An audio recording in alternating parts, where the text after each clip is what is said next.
we're going to actually try to do everything that I have bolded and underlined.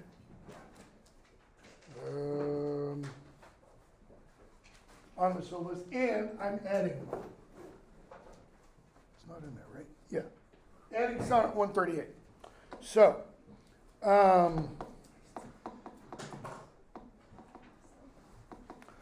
29 and 30 are kind of companion pieces. They both express or discuss the speaker's state at being somehow distanced or separated from the person being addressed. So, 29, very quickly. When in disgrace with fortune and men's eyes, I all alone beweep my outcast state. So that right there tells us, outcast. Somehow, something's happened, and they've been separated. And trouble deaf heaven with my bootless cries, and look upon myself and curse my fate, wishing me like to one more rich in hope, featured like him, with friends possessed, desiring this man's art and that man's scope, with what I most enjoy contented less, or least. Okay? So, notice what the speaker says. Because the speaker is outcast, what does he do? He beweeps his state, troubles deaf heaven with bootless cries.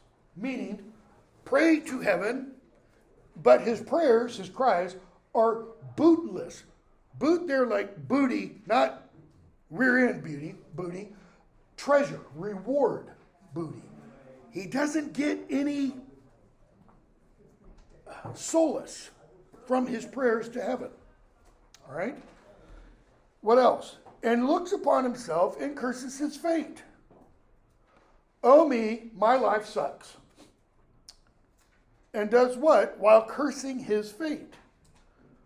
What do people often, I'm not going to assume anything about any of you. What do people often do if they throw a pity party? Cry. Louder? Cry. And? Why? Life sucks, okay? What else? Maybe not often, sometimes. Compare oneself to others. Why isn't this happening to A through Z, 1 through 1,000, whatever.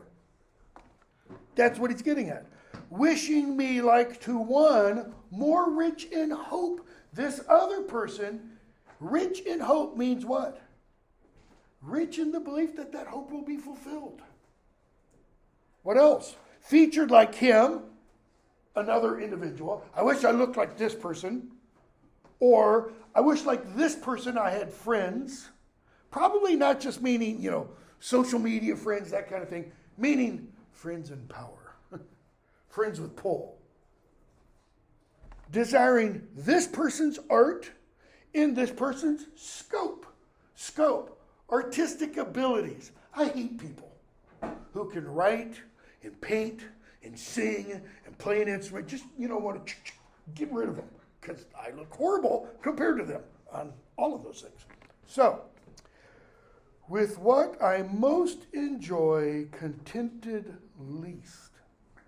What is it the speaker most enjoys? We're not told. But the speaker is saying, whatever it is, that's the thing I'm least content with. Yet in these thoughts, turn, little volta there, in these thoughts myself almost despising. What would it mean if the speaker was despising himself? What could that lead to? Suicide. Haply, by chance, I think of you. So notice, in lines 1 through 8, the speaker isn't thinking of the other person, the object of desire, let's say. But while doing this, I think of you, and then my condition, like to the lark at break of day arising, the lark sings when the sun rises. It just expresses joy at a new day. From sullen earth sings hymns at heaven's gate. Notice before, what were the songs to heaven like? Cries that were bootless. Why? Because heaven was deaf. Now, for thy sweet love remembered such wealth brings, that then I scorn to change my state with kings. Notice the verb. Thy sweet love experienced, felt, enjoyed, remembered. Why remembered? Not experienced, not felt, not enjoyed. Now, in the here and now of the speaker addressing these lines, when I think of these things, I do what? I wouldn't change my place for all the power of the world. Even though the speaker at that point is still what? Outcast. He is in disgrace with fortune. Fortune's wheel is taking him off the top and is now headed to the bottom. And in men's eyes, we don't know really what that disgraced in men's eyes mean. How could one be disgraced in men's eyes? Pick your politician, you know. You get caught doing something you shouldn't do. What else can it be? We don't see this as much in our society because we have more or less a classless society compared to England. You could be disgraced in Shakespeare's day if you are of lower birth than the person that you are hanging around with. It also disgraces that person in men's eyes. So that could cause that person to go, you got to go away. Okay? Number 30. Just listen to this one. This is one, it's like Shakespeare puts all the emphasis on the sounds of this sonnet. It's just beautiful. When to the sessions of sweet silent thought I summon up remembrance of things past, I sigh the lack of many a thing I sought, and with old woes new wail my dear time's waste. Then can I drown an eye unused to flow for precious friends hid in death's dateless night, and weep afresh love's long since cancelled woe, and moan the expense of many a vanished sight. Then can I grieve at grievances forgone, and heavily from woe to woe tell o'er the sad account of fore bemoaned moan, which I knew pay as if not paid before. But if the while I think on thee, dear friend, all losses are restored in sorrow's end. Sessions of sweet silent thought. Your gloss tells you sessions. Judicial sittings. Yes, literally, that's what they are. Sessions also just means sitting. So when I sit silently and consider, think about what? My life. I do what? I summon up remembrance of things past. Summon up like a conjurer, like a sorcerer. Summoning up these old memories. Okay? Why? Think of the pity party thing. What do people often do in that experience or in that kind of setting? They think of past wrongs. So-and-so did, and that thing might have been, I've known people who talk about things that happened to them decades ago. People who are in their 60s, 70s, I'm in my 60s, 70s and 80s, would talk about things that happened 40 and 50 years ago, like it happened yesterday. Why? Because they summoned those up. You summon them, why? Where are they before you summon them? Where is a spirit before you summon it? Dead, buried, in the grave, covered with earth, gone. I summon up remembrance of things past, and I sigh the lack of many a thing I sought. Notice the tenses. I sigh now, present tense, the lack of many a thing I sought. So is the lack now?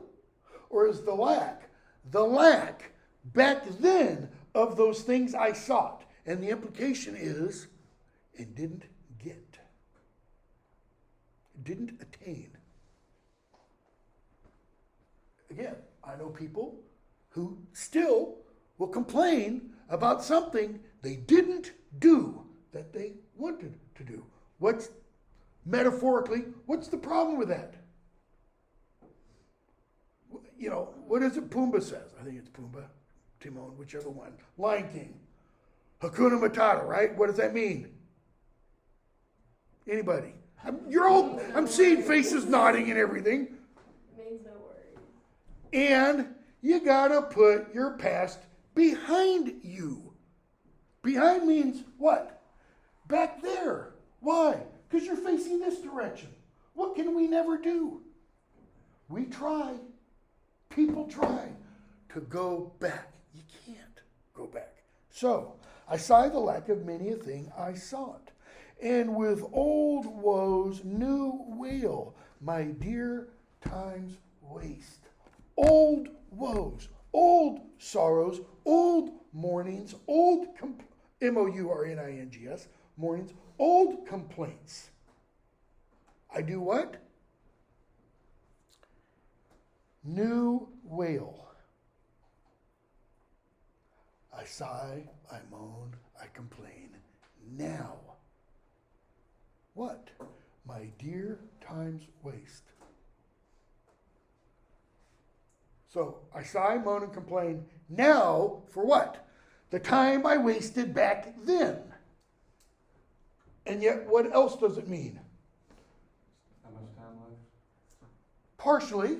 So you're wasting time now. You're wasting time now over time you wasted before. You're doubly wasting time. Time's the one thing we don't have a lot of. We think we do. Some people have a lot more than others for whatever reasons. Some people live to be 100. Some people live to be a week or a day, etc. Then, so notice, when, Chaucer begins the Canterbury Tales. When, then, etc. When, then longing folk to go on pilgrimages. So when I do these sessions of sweet silent thought, then what? Can I drown an eye unused to flow for precious friends hid in death's dateless night? When I do this, then I cry. I weep. Notice, my eyes are unused to flowing, unused to tears. I weep for what? My dead friends. They're hid in death's dateless night. There's no time once you're dead. And weep afresh love's long since canceled woe. What's love's long since canceled woe? How many of you have ever been in love and broken up? That's it. You know exactly what he's speaking about. Or maybe it's not even been real love. It's been, puppy love. And whatever. The person moved away. Doesn't matter. But that's gone and you felt sorrow for that. I weep afresh now for that. But the love's long since canceled woe isn't only necessarily romantic love. Friends. Dead friends. Family. And moan the expense of many a vanished sight. The expense, the loss. While sitting there, he thinks, here I am, whatever age, and so-and-so's gone, and so-and-so's gone, and so-and-so's gone. And generally, the longer and longer you live, what? The more and more dead loves you have. Friends. That's why you couldn't pay me to live to be 90.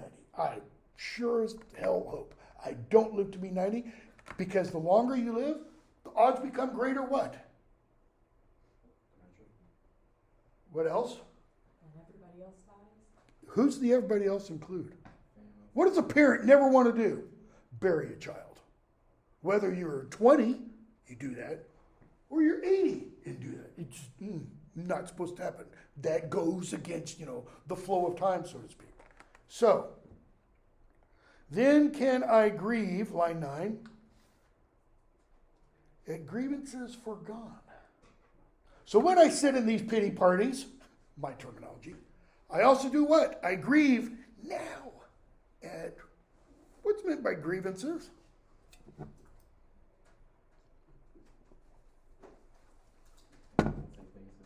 What do you have if you have a grievance with somebody? A problem, a grudge, an argument, a fight? I kind of like fight. Then I grieve now, today, over what? Some stupid fight from years ago. Okay? What good does it do? None. It might make you feel, in some weird, twisted sense, better now. And heavily from woe to woe tell. Notice what the speaker is suggesting happens in these sessions. Does the speaker ever think of puppy dogs and kittens and beautiful days and happy and fun stuff? No. Life was always bad. And it gets progressively worse. We're going to read some poems toward the end of the very last day, assuming we get to them, where one of the poets is going to say, once you get past your prime, whatever that is, the worst times still succeed the former. Meaning, for me, 61, you guys are all young, 20s, you're still moving towards your prime. You're not quite hit it yet. I'm 3/4 of the way in the grave, Worst times still succeed the former. Mean, today is going to be worse than yesterday.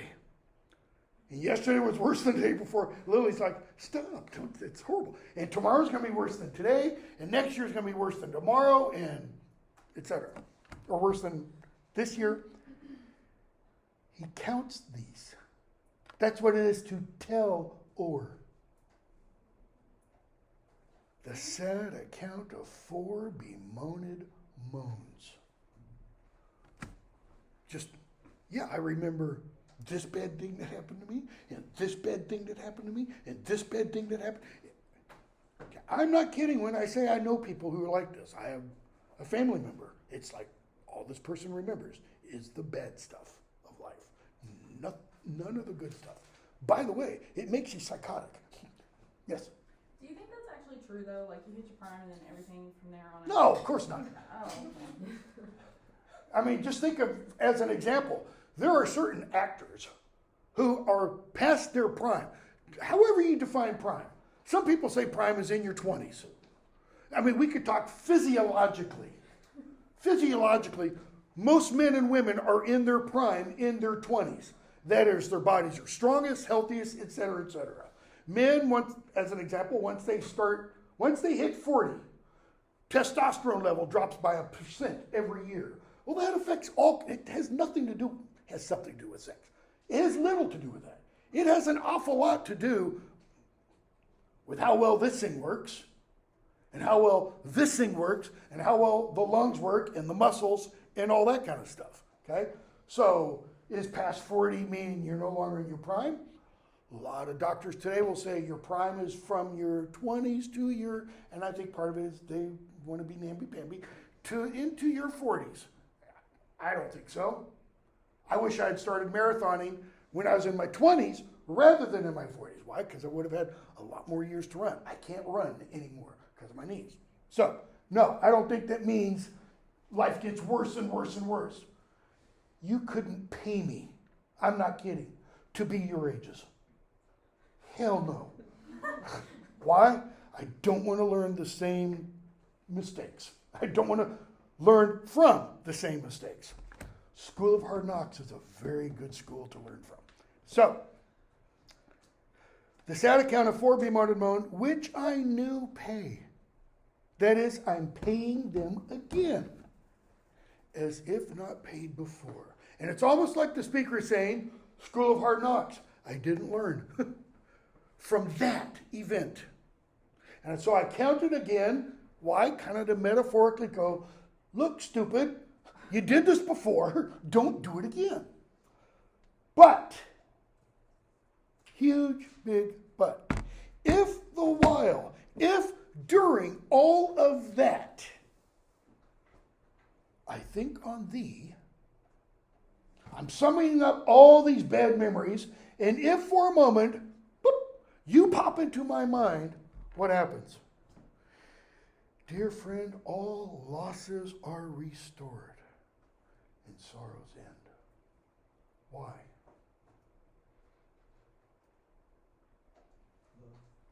Love. Whoever the thee is, my thoughts of you cancel all those problems out. Yes? Is this person in the past? I've been trying to figure that out. Or is this person... At this point, yes. Not in the past dead. In the past in the sense of there's some kind of separation has occurred between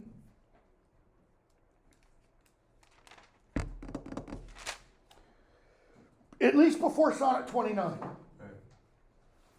Okay, I don't remember what's 24 through 28 have, but 29 indicates a break has occurred of some kind. We don't know if it's a quote unquote natural break, like one of them, the speaker or the person being addressed, had to move. Maybe a job requirement said, I gotta go away. That's a natural thing. Or if it's mom and daddy said, we can't see each other anymore. Okay? And you're sitting there moaning about it. So Sonnet 30 follows 29 in emphasizing that divorce, not marital divorce, just separation between the two. Go from there then to 73. Again, it's emphasizing this break. The time of year thou mayst in me behold, when yellow leaves are none, or few do hang upon those boughs which shake against the cold. Bare ruined choirs where late the sweet bird sang. In me thou seest the twilight of such day as after sunset fadeth in the west, which by and by black night doth take away, death's second self that seals up all in rest. In me thou seest the glowing of such fire that on the ashes of his youth doth lie, as the deathbed whereon it must expire, consumed with that which it was nourished by. 3 quatrains, 3 stanzas, 3 different images. But the images are all of what? What do they all signify? They're different particular things, but they all point to one reality. Look at number 1. The time of year. What time of year is it? Based upon the language of that quatrain. Is it spring, autumn/winter, which is metaphorically what of the year? In death. Okay? In me thou seest the twilight of such day. What's twilight? The sun is set. What's coming? Darkness. Death. In me thou seest the glowing of such fire that what? On the, I love this line, on the ashes of his youth doth lie. If you've ever been at a bonfire, like the kind where you spend the night, you build up a big old bonfire, what do you have in the morning? A pile of ash, and in that ash are coals. It's not cold and dead.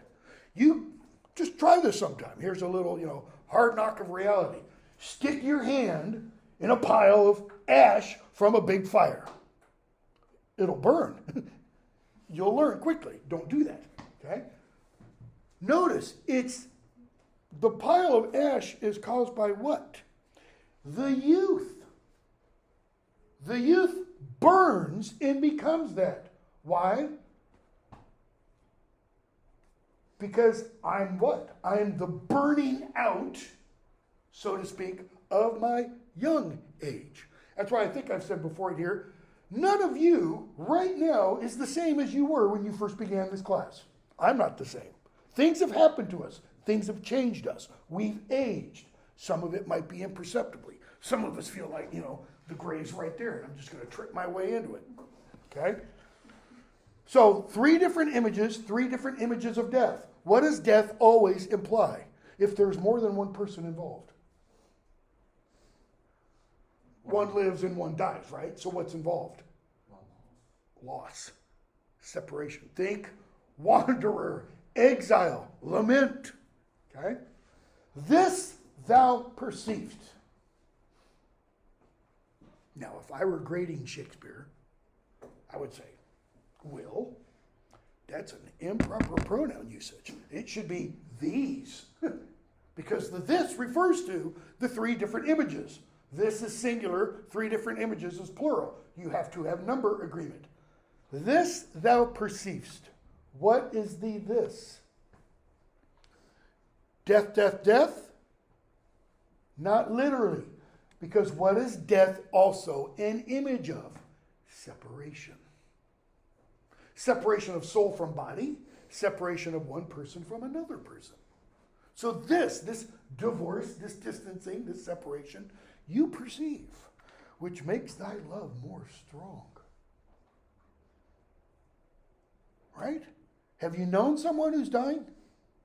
What do you want to try to do? You want to try to maximize the time that you have with that person.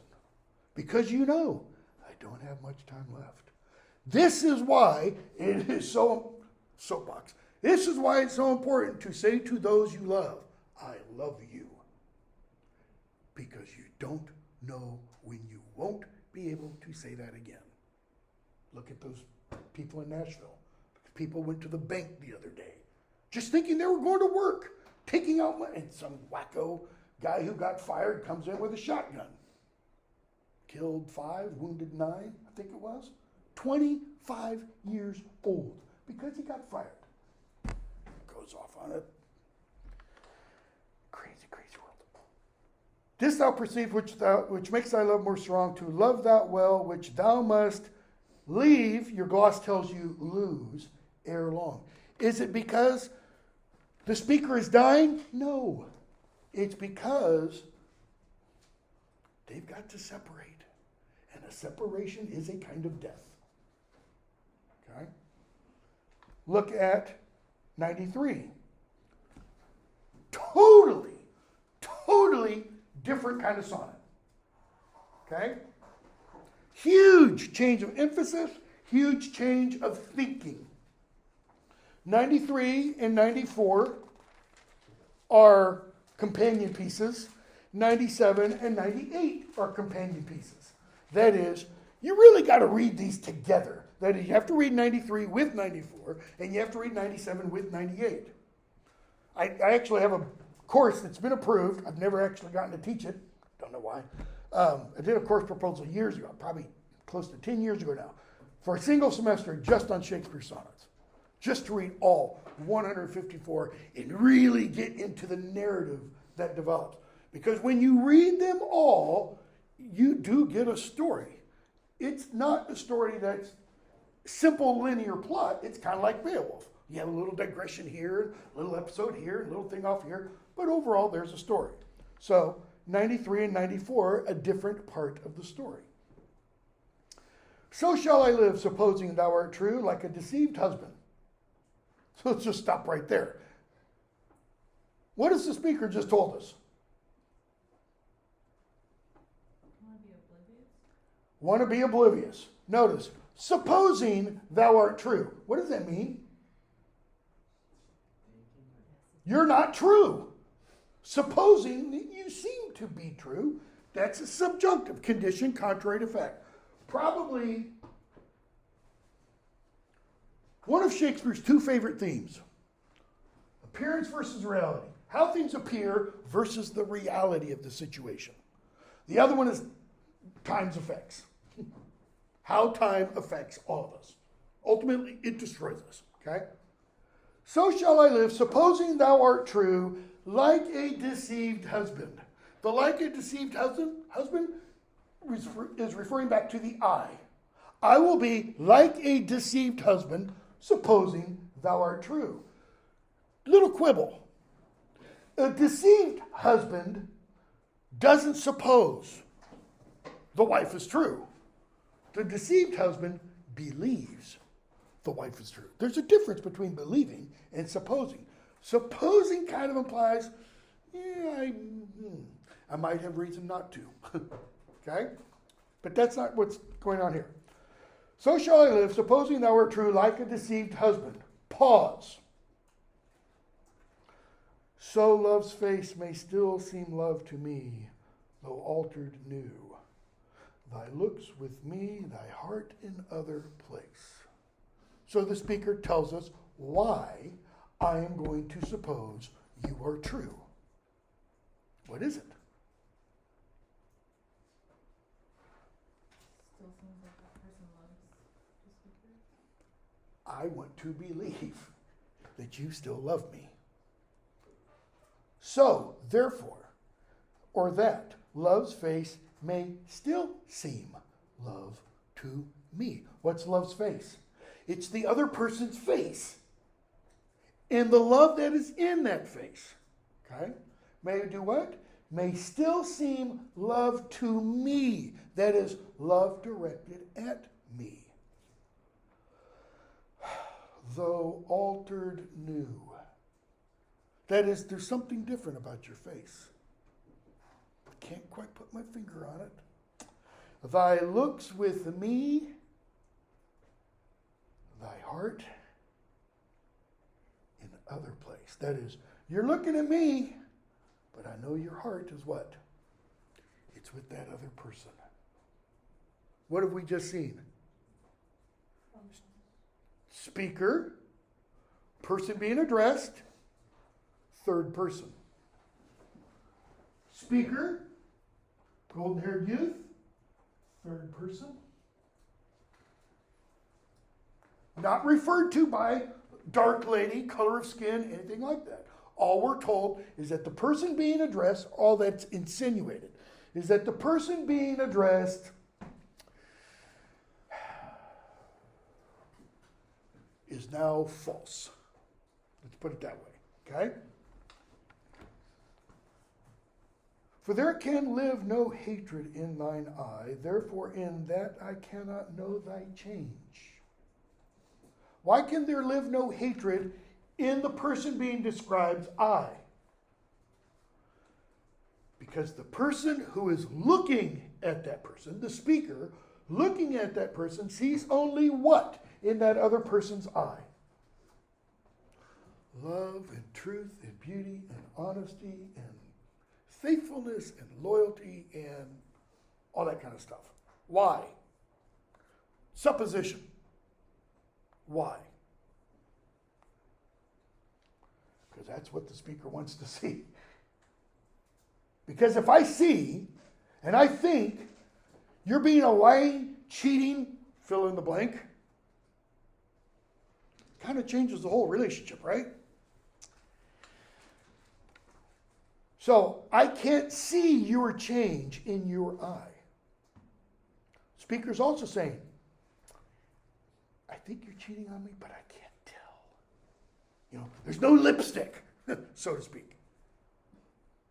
Therefore, in many's looks, the false heart's history is writ in moods and frowns, in wrinkles strange.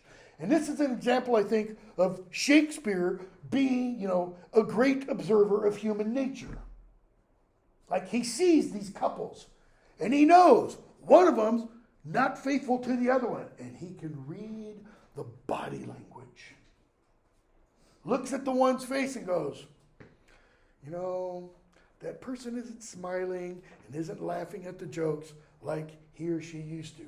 But when person B is around, it's all, everything's cool, everything's funny. Whatever this person says, it's all, the joy is turned on. Moods, frowns, wrinkles. But heaven, so this is in many's looks. In many people, you can what?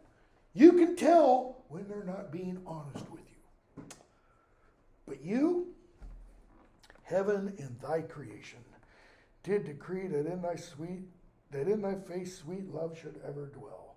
In other words, when heaven made you, heaven made it impossible for you to look false, for you to look unfaithful.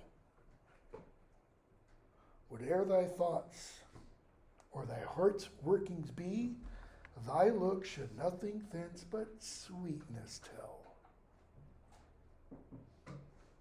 Is sweetness an adjective often used to describe men? I would say probably not. I'd have to check. I don't know, actually, for the Renaissance. It's the first time I've literally ever asked that question in teaching this poem for 30 years. Notice, whatever your thoughts or where your heart is, all I see when I look at you, sweetness. And then you get the couplet. How like Eve's apple doth thy beauty grow, if thy sweet virtue answer not thy show. Eve's apple was what?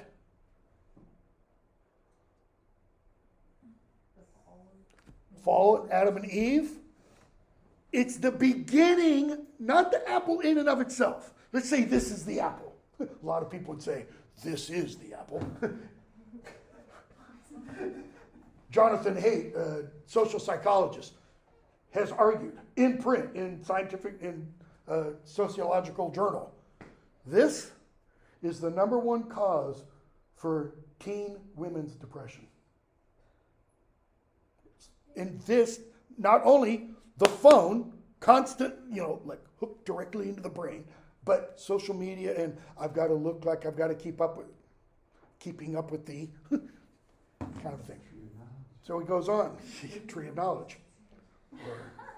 Or knowledge of good and evil. So, it's what?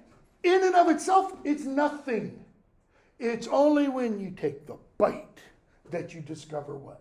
To use the biblical example, I'm naked. And naked there doesn't mean without clothes.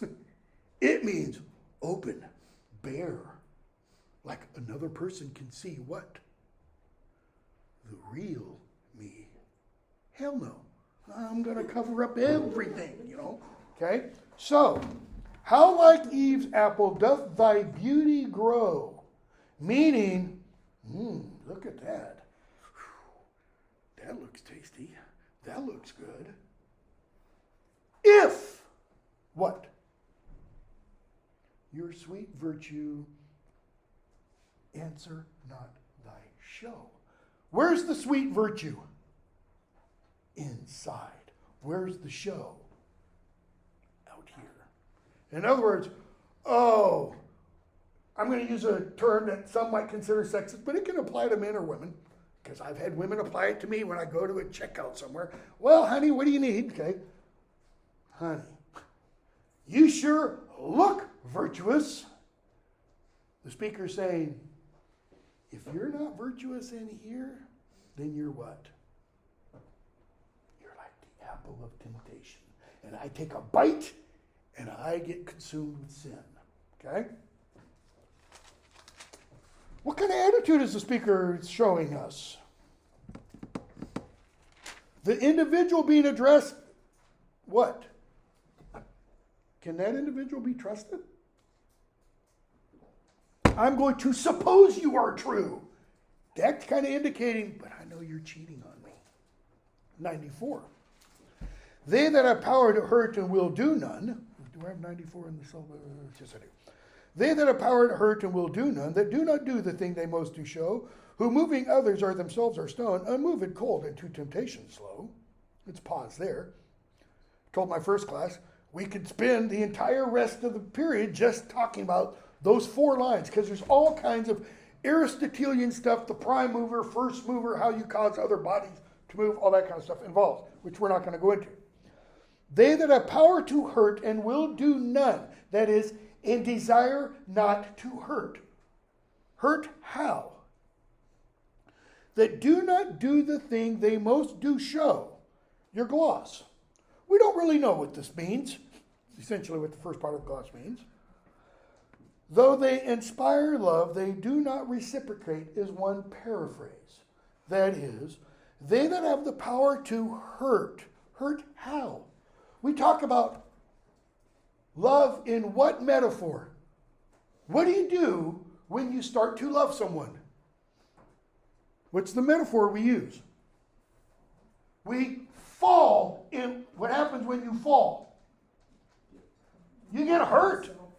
I mean, somebody comes up here and I push them over and you fall. You're going to get hurt and I'm going to get sued. Okay? You get hurt in love. Love isn't all, kitty cats and puppies and rainbows and unicorns and stuff. It involves pain. I had, it seems like years and years ago, written up here, Liebestod, the love death. Okay?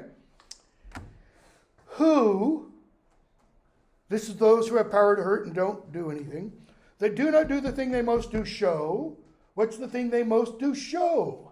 It goes back, it reflects back to the earlier one. Outwardly, love. Okay? Who moving others, how do they move others?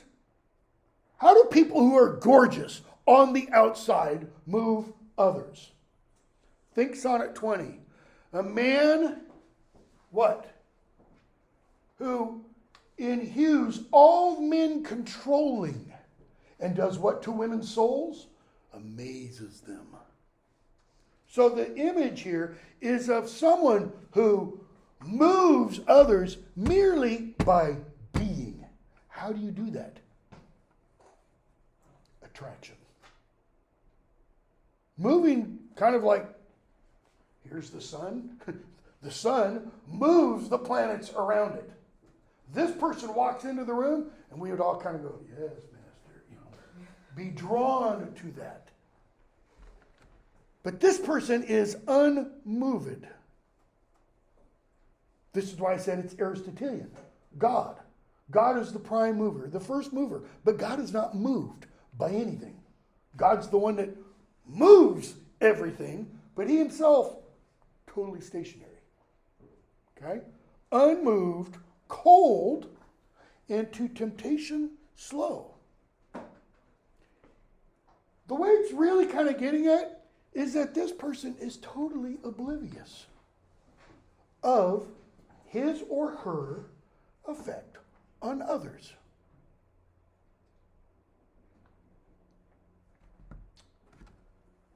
Pick your beautiful person, whoever that is. Do you think that person is totally oblivious to their effect on others? Do you think Hollywood actresses who show up for the Academy Awards dressed in some $10,000, $100,000 gown with $500,000, there was one several years ago who came wearing, I think it was like $500,000 worth of Cartier diamonds for the Academy Awards. Okay? Brink's truck right outside, Do you think they do that because they're totally oblivious to what? No. It's the exact opposite. These kinds of people, rightly do inherit heaven's graces and husband nature's riches from expense.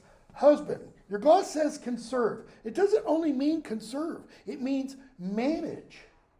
Animal husbandry is the managing of animals. Like you can be an animal husbandry major. It's called agroscience today, where you learn how to, for example, breed cattle, breed horses, breed lamb, sheep, etc. These people are the lords and owners of their faces, meaning total control. I don't do anything with this that isn't unplanned. You don't get any little sly, accidental wink or grin. Somebody says something. I just saw one person, has this little smirk on her face. Probably not in total control of it. All right? This kind of individual that's being described, nothing happens with the face by accident. Petrarchan conventions. All right? the beloved, the person that the speaker loves, might accidentally not be, I'm going to do something for a moment, I might not be looking at him right here, but it's somebody behind. But he might think I'm looking at him. No, total control. I know exactly who I'm looking at, and I make sure nobody else misinterprets that. All right? They are the lords and owners of their faces. Others, they're just stewards of their excellence. That is, not owners. A steward is one who's put in a position of authority by another person. All right? So I might accidentally wink at somebody. Oh, that could be a signal. That could be an indication. Or I might, smile at somebody. And that could be, an indication of something else. Got to be careful in the 21st century. So, the summer, what? Why are we talking about flowers now? Total change of imagery. The summer's flower is to the summer sweet, though to itself it only live and die. What does it mean? It's sweet to the summer. It adds to the beauty of the summer. But in and of itself, it's here today, gone tomorrow. Carpe diem. But if that flower with base infection meet, base meaning low, but base might also mean at its base, at its root, the basest weed outbraves his dignity. So if that beautiful summer flower gets some kind of rot or corruption, what's the base mean? In here. Then what? Some base weed might outshine, outbrave his dignity. Your gloss tells you. Then some common weed, a dandelion, might look what compared to a rose? Better. If the rose is all wilted and the leaves, the petals are dead. You'd look at the two and go, well, the dandelion's pretty, but something happened to the rose. What's his point? For sweetest things turn sourest by their deeds. Lilies that fester smell far worse than weeds. Why lilies? Why not roses? Roses would fit metrically, still two syllables. What's the difference metaphorically, symbolically, between a lily and a rose? Lilies don't have thorns? Lilies don't have thorns. That's kind of getting at it. Is it like the purity versus Bingo. Okay. Lily, symbolic of purity. A lot of Christian churches on Easter decorate with lilies. Why? Resurrection, pure body, pure reborn, reborn, not reburn. I was going to say rebirth at the same time. Rebirth, new life, but primarily purity, because lilies are what? Generally speaking, they're white. Doesn't mean black is, worse or anything, symbolically. Sweetest things turn sourest by their deeds. What did he say at the end of the previous sonnet? How like Eve's apple doth thy beauty grow, if thy sweet virtue answer not thy show? If you don't act virtuously, then your beauty is nothing but a sour, rotten apple. Sweetest things are what? They're worse than weeds if they get festered. Where does festering usually begin? Like a wound that festers. Not on the top. It's inside. It festers from the inside out. That is, something rotten on the inside, something rotten on the outside. Okay, is the idea. Okay? 106 I didn't do with my first class. Read 106. I wish I had done it. Do 116. And now we're probably going to slow down. great love poems, 100 best love poems, this will be in there. Sonnet 116. This is the one that I referred to, I think one day, said, growing up in California in the 70s, this was often used in wedding ceremonies as part of the vows. This is my opinion. A lot of people read it very, almost the opposite that I do. The way I read this is probably the greatest exposition of love, married love, let's say, that you can ever imagine. But notice what he says. Speaker, not Shakespeare, speaker. Let me not to the marriage of true minds admit impediments. Notice what's being married. It doesn't say, let me not to the marriage of true bodies admit impediments. It doesn't say, let me not to the marriage of true souls admit impediments. True minds. Okay? And you've got a gloss at the bottom, a footnote, that refers to the marriage banns in the Book of Common Prayer. That's this. Okay? Each Sunday, 3 consecutive Sundays, prior to a couple's being wed, the priest of the church, the rector of the church, would stand up and say, wherever it is, if any of you know cause or just impediment, why these two persons should not be joined together in holy matrimony, you are to declare it. In other words, speak now or forever hold you peace. That was done 3 successive Sundays in case somebody who knew a reason wasn't there. And then somebody could just stand up in the back of the church and say, yeah, I know a reason. I slept with A or B, or maybe A and B, we had a threesome, kind of, whatever. That would be enough to stop it. When Shakespeare got married to Anne, the banns were only read once. Probably because she was 6 months pregnant. Okay? And they got married outside Warwickshire. So let me not to the marriage of true minds admit impediments. What's an impediment? Obstacle. Literally, it's something that stops you from moving, the ped, walking, okay, on your pods, your feet. What kind of minds? True. What's it mean to have a true mind? What's it mean to be true? Don't be. Notice how you answer that. You answered it in connection to something else. It's to not be false, right? But define true. Yeah, it's a little harder without bringing in the opposite of it.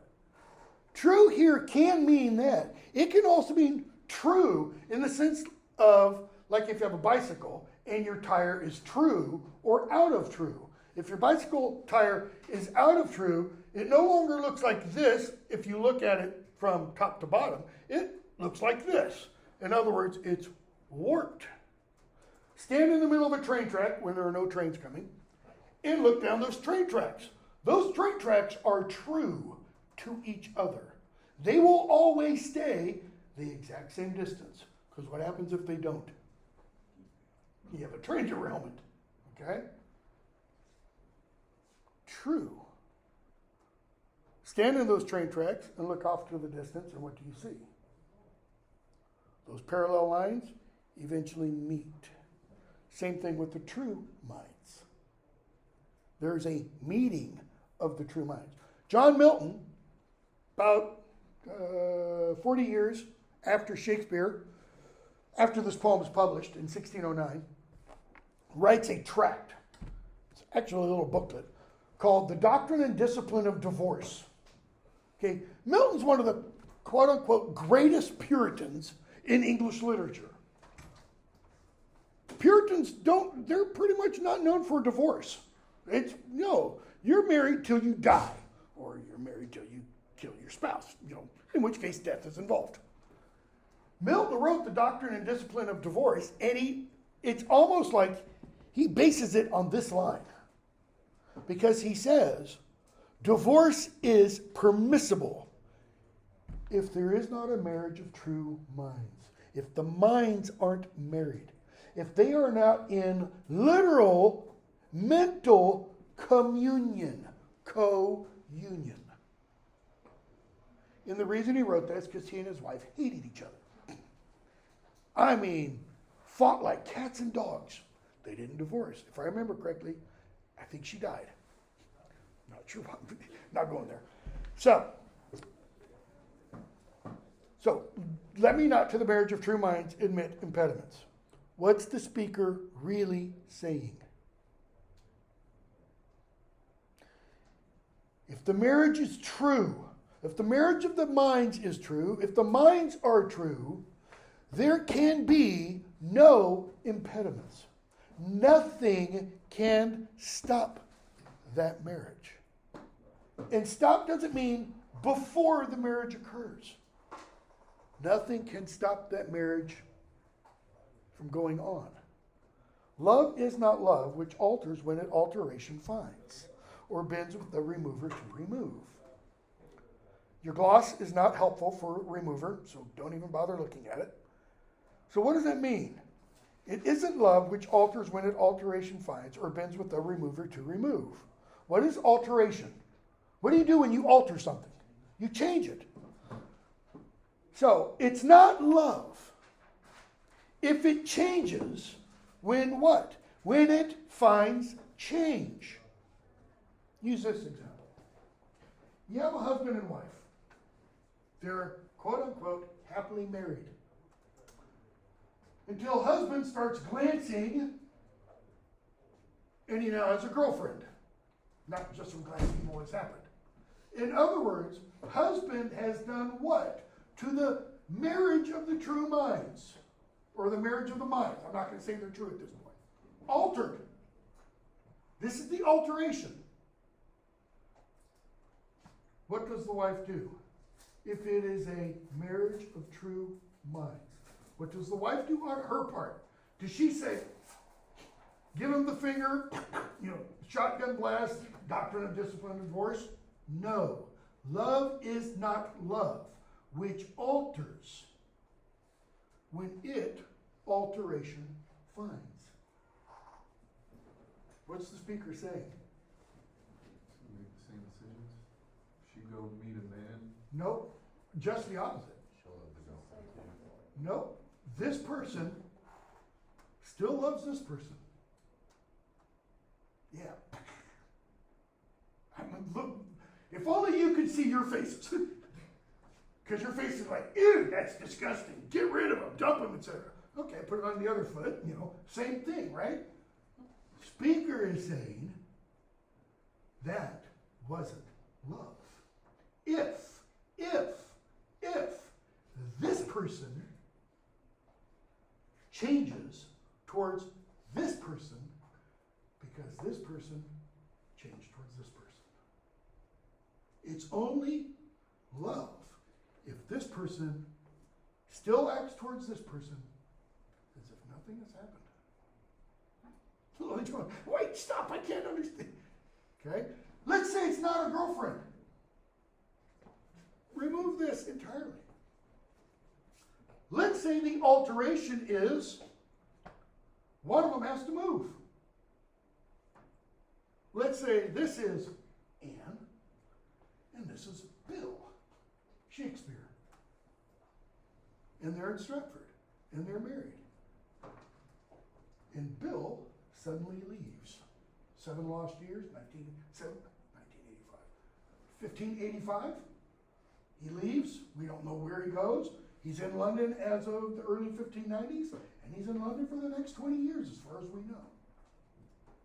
This could be, and a lot of people do read this poem biographically, that it's Shakespeare. Shakespeare, not a speaker. I'm not saying to do that. I'm just saying this is how some do read it. So, love is not love, which alters, which changes. Notice, if it changes, it's what? It's no longer love. If love is A, and it changes, then it is then what? Not A. Classical logic says A cannot be not A. A is not B. A is not C. A is not all these other things. But A must always be A. So if you alter A, it's no longer A. Love is not love, which alters when it alteration finds, or bends with the remover to remove. The remover is the person possibly going away because of this job, or new love interest. Okay? Just get some duct tape, wrap your head around that, keep it together for a few minutes. Oh no, it is an ever fixed mark. What is? What's the it? Love. Love is an ever fixed mark. That is, it is a reference point. Okay? That looks on tempest and is never shaken. It is the star to every wandering bark. What are tempests? In this language, storms. Okay? They might be storms on land, might be storms on sea. The implication, because of the wandering bark language, this is a sea storm, like a hurricane. The wandering bark means a little boat, ship. Metaphor that's often used to describe life is that we're all like ships at sea. What happens when you're at sea? Storms come and they blow you around. You get knocked off course. Okay? Wandering bark. Love, however, is an ever fixed mark. What's the speaker referring to? It's going to get taken in the next two lines after that. It's an ever fixed mark. How do you navigate if you don't have GPS and you're in the northern hemisphere? It's beautiful. I mean, this poem, every time it blows me away because of what Shakespeare is suggesting. How do you navigate in northern hemisphere? What's your reference point? Which one? North Star, Polaris. If you're at the equator, just slightly north of the equator, Polaris is where on the horizon? Nearly at it. The farther north you go, the higher and higher Polaris gets. That's how you can navigate. When you get directly under Polaris, where are you? You're at the North Pole. How do you navigate if you're in the southern hemisphere? There is no southern star. It's the Southern Cross, a constellation. If you can find the Southern Cross, you can navigate. That's how Magellan was able to circumnavigate the globe and such. So, love, he says, is what? It's this northern star. And what does it do? It looks down on tempests. It looks down and says, yep, they're having a hard time there. He's cheated on her. She's cheated on him. He's had to move away because of a job. She's had to, whatever. Right? Every marriage goes through difficulties. It looks on tempest and it is never shaken. Why? Because love, in this kind of idealized language, exists outside of this. Okay? It is the star to every wandering bark whose worth's unknown. That is, love's worth is unknown, even though you can do what? Take his height. That is, with an azimuth, you can figure, with a sextant, you can figure out where you are latitude-wise by seeing where Polaris is degree-wise. Okay? Love's not time's fool. So let's use a different metaphor. Let's not use the metaphor of navigation. Let's use time. Though rosy lips and cheeks within his bending sickle's compass come. So what is meant by time's fool? Time can have full love. Change. Possibly. Notice the rosy lips and cheeks within his bending sickle's compass come. Who's the his in bending sickle's compass? Time. We all exist in time, right? And our time can be described, notice that, described, outside written, kind of like a circle. We walk around in our own little bubbles. We may call them spheres of influence. My sphere of influence is really, really small compared to Joe Biden's or Xi of China, or Putin's, right? Putin's sphere of influence is a hell of a lot bigger than a lot of people would like it to be, kind of a thing. My sphere of influence is my interaction with you guys, my other classes, and that's about it, because I don't have any friends. What's his point? Love's not time's fool, though rosy lips and cheeks come within his bending sickle's compass. That is, here's my sphere of influence, and I interact with other people. Their compass comes within mine. We overlap. All right? But notice what kind of people these are. Look at the description. Rosy lips and cheeks. Men? Probably not. That terminology usually is applied more to women. Times fool. Fool here means plaything. Love isn't governed by what? Honey, we need to talk. I've grown out of love with you. The time's up. I need to move on. What a horrible phrase. I need to move on because you're yesterday's garbage. And I need to find somebody new so that she can become yesterday's garbage. You know, the whole trophy wife thing. Okay? Notice it's rosy lips and cheeks. Why? What was the description in the previous sonnet we read? The outward show, the temptation of the apple. Love alters not with his times, brief hours and weeks, but bears it out even to the edge of doom. Part of the wedding ceremony, Book of Common Prayer, includes what words? And you know this even if you've never read the Book of Common Prayer. What is part of the standard, typical, you'll hear it on TV programs, wedding ceremony? Till death do us part. That's the edge of doom. Okay? Look at the verb though. If you can think of a verb that describes what I'm going to use in just a moment, please tell me. Bears it out. What does bear imply? Withstands.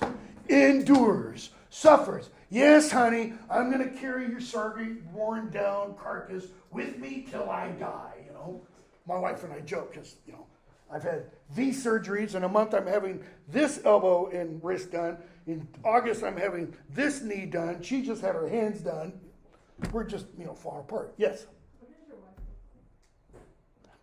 look Short, dark hair, pretty. So, where am I? It bears it out. What's a verb? Enjoys, but one syllable. You can't say likes because that's different. Joys it out to the. I can't think of a verb that fits that, but it's that. Why doesn't he say, but love enjoys it out to the edge of doom? Because love withstands all any suffering that you go through. Because you don't withstand love, love withstands you. exactly, because it doesn't alter. I don't think I've ever made this connection until just now. Paul says love does what? Suffers all things.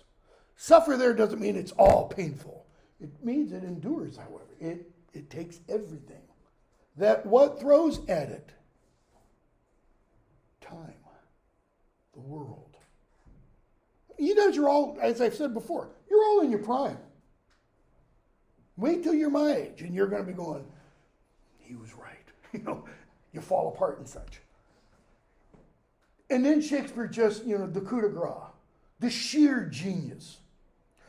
If this be error and upon me proved, I never writ, no man ever loved. Why do I say the sheer genius, the coup de grace? What has he just done? The ultimate paradox, right? If you prove this is error, then I what? I never writ. The only problem is we're reading what he writ, and he did writ it. And because he writ it, you can't do what?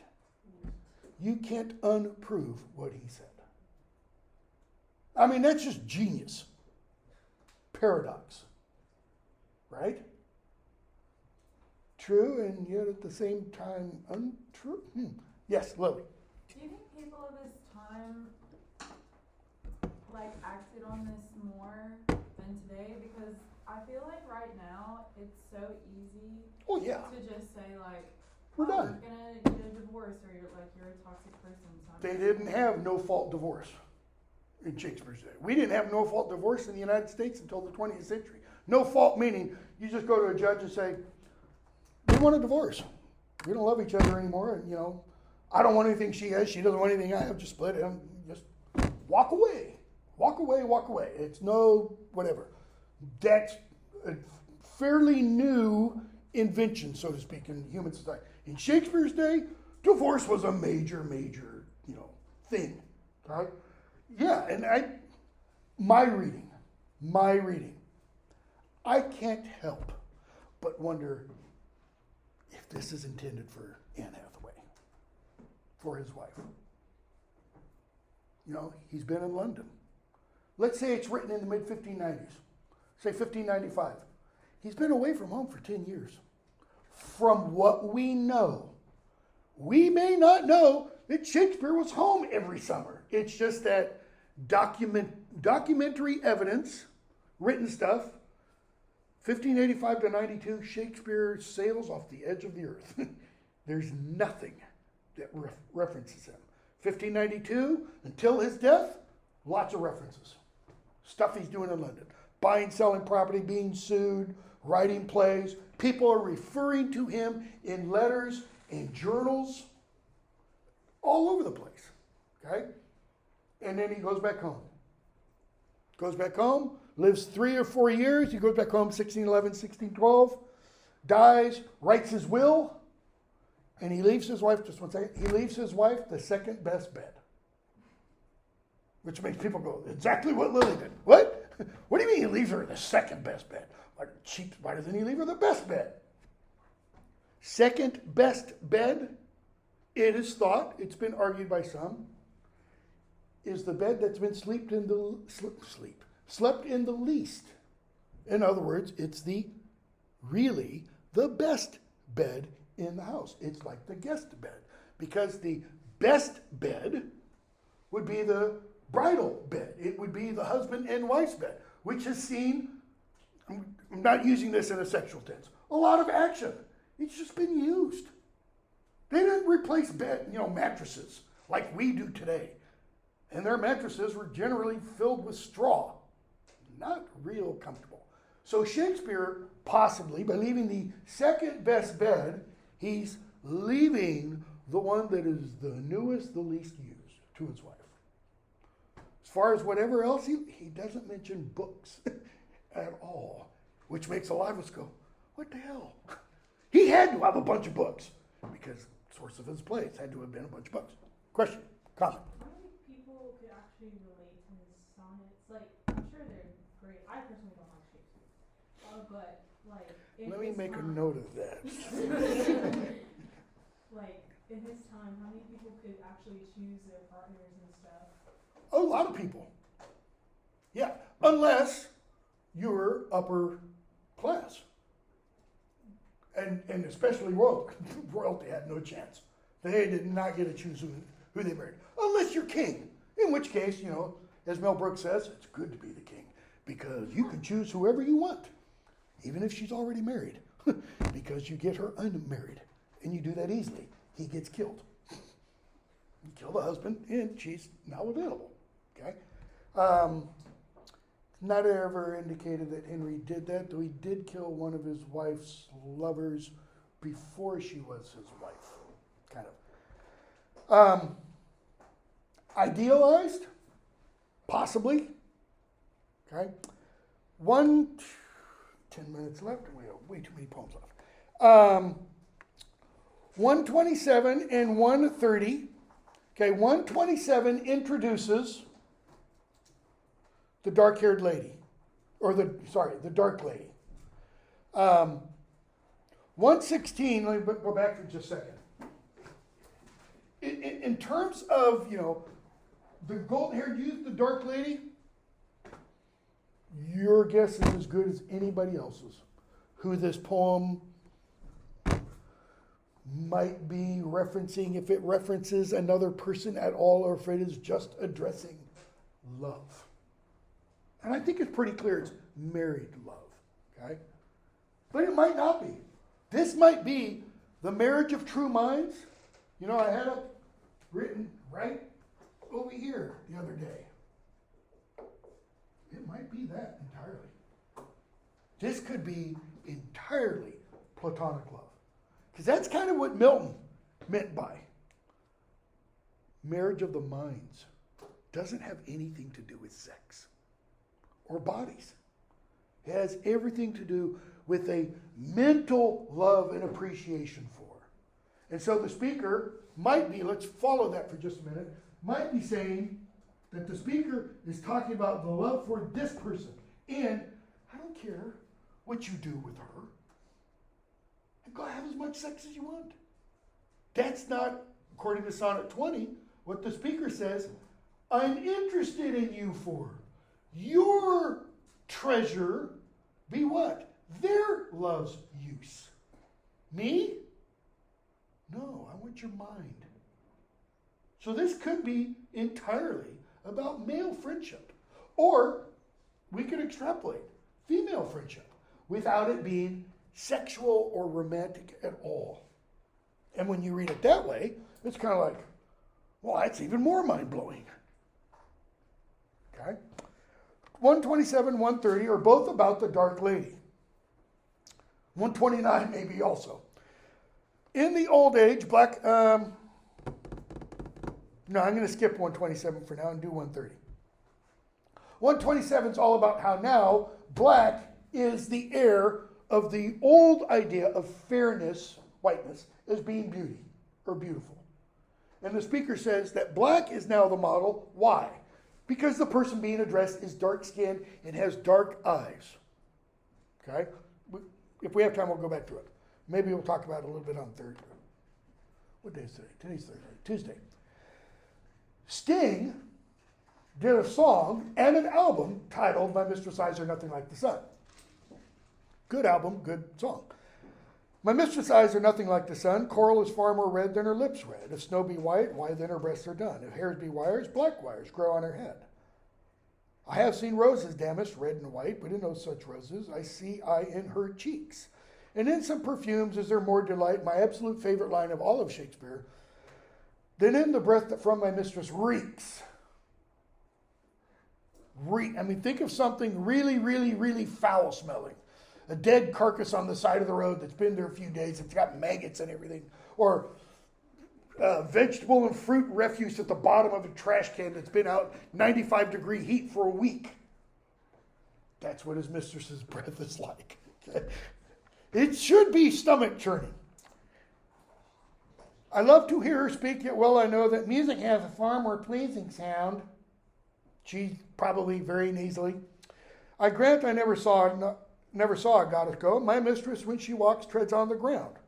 And yet, by heaven, I think my love is rare, as any she belied with false compare. So, what has he just done?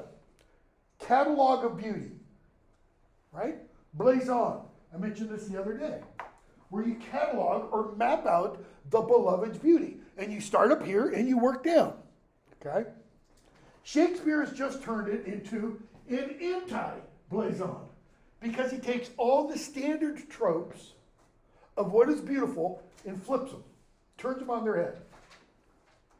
The typical female ideal of beauty described in sonnet sequences of this period, I almost said blue hair, that's 21st century, blonde hair, blue eyes, rosy cheeks, red lips, white teeth, white breasts, the whole 9 yards. What's he done? Complete opposite.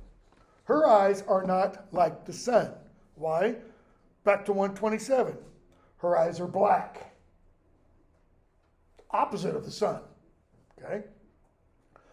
And then he mentions coral and coral's redness and her lips' redness. What would Shakespeare's experience of coral have been? Where do you get coral? The sea. Where? The sea. The sea. Where? What part of the sea? Under the sea. Cue your, Ariel. Had a niece who one time they were visiting and had to watch whatever that stupid movie is on loop all the time. Just TV, not the child. Coral grows primarily in the tropics. Warm ocean water. Where's England? Not the tropics. Thank you. It's the opposite. Cold water. So how would Shakespeare have known anything about coral? Somebody would have had to cut it and bring it to England. Fairly long trip. Okay? His experience of coral would probably be like a piece of coral we used to have. We don't have it anymore. White, dried out, like an old bone. In the sea, coral is very red. You kill it by taking it out and expose it to the sun, and it eventually bleaches out. So coral is far more red than her lips red. Her lips aren't red at all. It's almost the opposite, whatever that would be. White? Kind of disgusting. If snow is white, well, then her breasts are done. Done? Dirty dishwater color. Ew, okay? It just means dark complected. Black. Roses, damask, very good color, he says, but not in her cheeks. And then we get the perfume that she breathes and the sound of her voice. And then he gives us the second to the last two lines. He never saw a goddess go. Why? All those other sonneteers describe their lovers, their beloveds, as goddesses. Astrophil and Stella. She's a goddess. She's a star, His? No. My mistress, when she walks, treads on the ground. And that's often been interpreted to mean she's a streetwalker. She's a hooker. What's the difference between a hooker and a goddess? Depends on the goddess. Starts with an A, the beautiful one. Aphrodite, kind of a hooker, but she didn't charge. So not a hooker. A hooker's real. Goddesses? Not real, folks. A hooker, you could sleep with. A goddess ain't going to keep you warm in bed in the middle of winter. It's like, oh, my beautiful words that I created, you're keeping me oh so warm. Maybe if you light the paper on fire, but no other way. And yet, by heaven, I think my love is rare as any she belied with false compare. My love, that is, the person I love, as well as my love towards that person, are what? As rare. Rare meaning, if something is rare, it's what? Scarce, unique. She is totally unique. Why? Because she is not like any she belied with false compare. Any other woman compared to a goddess. The speaker is saying, my mistress, oh, she's real. I can physically touch her. I can kiss her. I can smell her. She has a real physical body. Okay? Turns it totally on its head. Turns the whole sonnet tradition totally on its head. Even though, if we go back to Petrarch, if I remember correctly, never said one word to Laura, the woman who inspired all of his sonnets. As my daughters would say, stalker. Okay, we don't have time. I'm going to send you just a clip. Well, actually, I'll send you the whole thing. Of my previous class where I discussed the other sonnets that we didn't discuss. like maybe half an hour of it. You'll need to watch. We'll start we'll do Johnson on Tuesday. Read them all, but especially on my first daughter, on my first son. They both die in youth. And then his big, long poem on Shakespeare's death. Okay? Where he says the famous lines that Shakespeare had little Latin and less Greek. And all the anti-Stratfordians want to say, that's proof that Shakespeare wasn't Shakespeare.